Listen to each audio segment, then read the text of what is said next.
People seem to really struggle with this one. You just don't seem to get it. You would rather fight against each other, instead of your enemies. This is bad business and you will never get true freedom doing things this way. Instead, do what we did to gain power. We divided and conquered entire countries based on their differences, while holding true to our similarities. I am white. There is no changing that. My God-born tendency is to preserve my own. Nothing is racist about that. It is just common sense. You people are the stupid ones, going around trying to love everybody, but yourselves. We kicked your asses here in America for over 400 years, and you still go around talking about Jesus loves everyone. While you've been doing all that praying and jumping around, we have been buying up the world and making laws you have to abide by. No offense, but everyone else has unity but you. I mean, look at the business in your neighborhoods. The people that control it don't even look like you. In fact, everyone who comes to this country sets up a business in the black community. The Koreans, the Indians, the Chinese. The list goes on and on. Aren't you tired of letting these other people supply all of your food, nails, and weaves? The one thing they have that you don't is unity. Number 2. Once you get unity, you are going to need to get organized. When we took over the world we had a plan in place. A goal. Since we whites make up a small percentage of the global population, we knew the only way for us to exist was to enslave non-white people. This was our global plan for white supremacy. But we didn't stop there. We organized a military force behind our goal and executed it to perfection. Killing men, women, and children across the globe with brute force. Whatever we needed, we just took it. And if blacks or Native Americans didn't like it, oh well. Remember, there are no rules in war. Our objective is to ensure survival.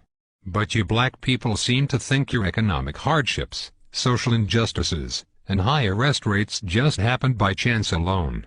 Never mind, we've worked nearly 4 centuries, day and night to keep you people exactly where we want you. On the plantation. Yeah. It's true. Let me tell you a little secret. Most white people are not going to tell you this. It's an old family secret we have kept pretty quiet about. And for good reason. You see, all that free labor my white ancestors got from your black ancestors, translated into a lot of money. In fact, the black slave trade was the greatest wealth-building tool in human history. With free labor we were able to finance the Industrial Revolution. Well, all of that money pretty much stayed in the vast majority of white families. And with all due respect, whites intend to keep it that way. You see, Dr. Martin Luther King was pretty good at integrating lunch counters and toilets. However, he didn't do so well at integrating bank accounts, so you blacks were shafted out of the money that was due to you in exchange for a good job and education. But it was us whites who own most of the jobs. Which brings me to my point. It's just another plantation. I say all of that to say, being organized is more than alignment, it is knowing the traps we have laid out for you, and then moving around them. Everybody knows but you blacks. That education will only keep you enslaved. It will only produce what it has already produced.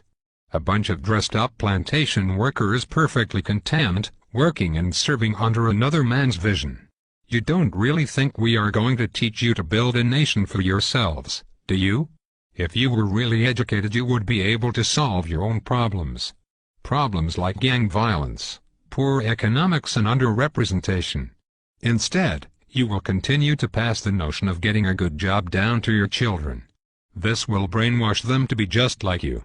And the cycle will repeat for generations. While we whites continue to run things at the top, your grandchildren will be celebrating the first black Catholic Pope. I know this has been long, so let's move to number 3. The third way to gain black power is the most important of all. It is this way because it deals more with your psychology than your conscious mind. When we took over the world we decided to use the most dangerous weapon of all to subjugate the darker peoples of the planet. We used a combination of white supremacy and religion to mind-fuck these people into complete submission. If a robber breaks into your house, rapes your family, kills your mother and father, then tells you that in order to go to heaven, you have to worship as God. If someone did that to me, then said that to be born again, I had to worship as God, I'd kill the bastard right on the spot. But you black people seem to have no problem worshipping the God of your enemies. Even worse is the fact that for all the praying that you have done, it seems like the God of the white man is just as racist as we are.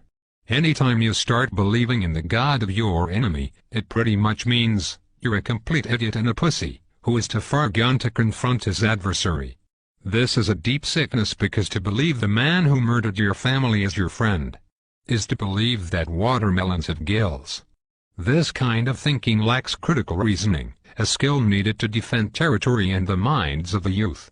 You even believe that Haiti, the only black nation that ever kicked the white man's ass, is cursed because many of them practice voodoo.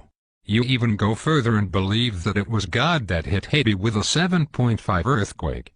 You religious-minded blacks thought this about New Orleans too. Let me tell you the truth. We gave you this God, because we knew by worshipping a white God you would subconsciously be worshipping us. That was a part of our plan, and it worked like a charm on the early slave plantations. We whites decided to perfect it, and have taken our gods all over the world to dark people. You see, we know that if we can get you to put down your God, and pick up ours, you will lose your real power. This is really effective for controlling a people. Practically, by doing this, you will never fight against us because subconsciously you would be fighting God. I know that is a serious mindfuck.